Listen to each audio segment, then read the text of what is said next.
France will now recognize Palestine as a state.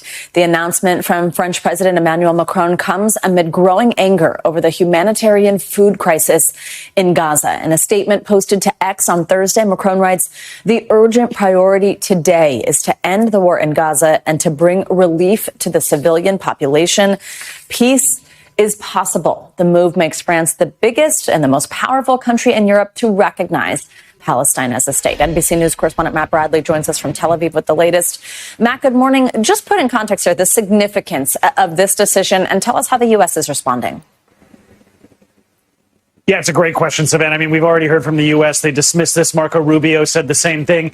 He was, not a fan. And this is bucking a trend in the West. We're seeing France for the first time saying they will recognize a Palestinian state. So that is significant. But for the rest of the world, this is something that is normal. More than 100 countries throughout the world have already recognized a Palestinian state. It's recognized by the United Nations General Assembly. So this is not something that is all that much of a paradigm shift in that regard. But the fact is, for the Western world, this is new, it's novel, and it might have the effect of getting other countries to sign on to the same. The thing is, recognizing a Palestinian state is not the same as having a Palestinian state and actually having it run, having diplomacy with it.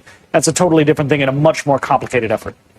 Matt, in addition to what we're seeing from civilians on the ground, people who live in Gaza, who were born there, news outlets, including AP and Reuters, they're issuing this joint statement. This was just yesterday, expressing concern for journalists on the ground in Gaza. They said here that they were increasingly unable to feed themselves and their families.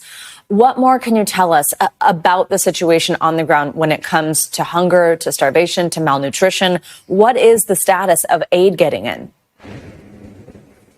Yeah, and I mean, NBC wasn't on that list, but I have to tell you that our own teams in the Gaza Strip are suffering as well. There are no, special dispensations for foreign journalists or people who work for foreign news organizations. Everything you see that we provide on our air is shot by our teams in the Gaza Strip.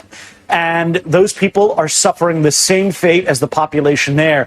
So it really is up to news organizations to try to defend their people in the Gaza Strip. It is a very, very difficult situation. And our teams there, I know that they have been pushing and getting news out of the Gaza Strip in a tireless way, risking their lives and suffering so much in the same way that the rest of the population in Gaza has been suffering. Matt, while this is all going on, a breakthrough on a ceasefire deal, I mean, it just does not seem to be happening, despite the Trump administration saying they could get this done.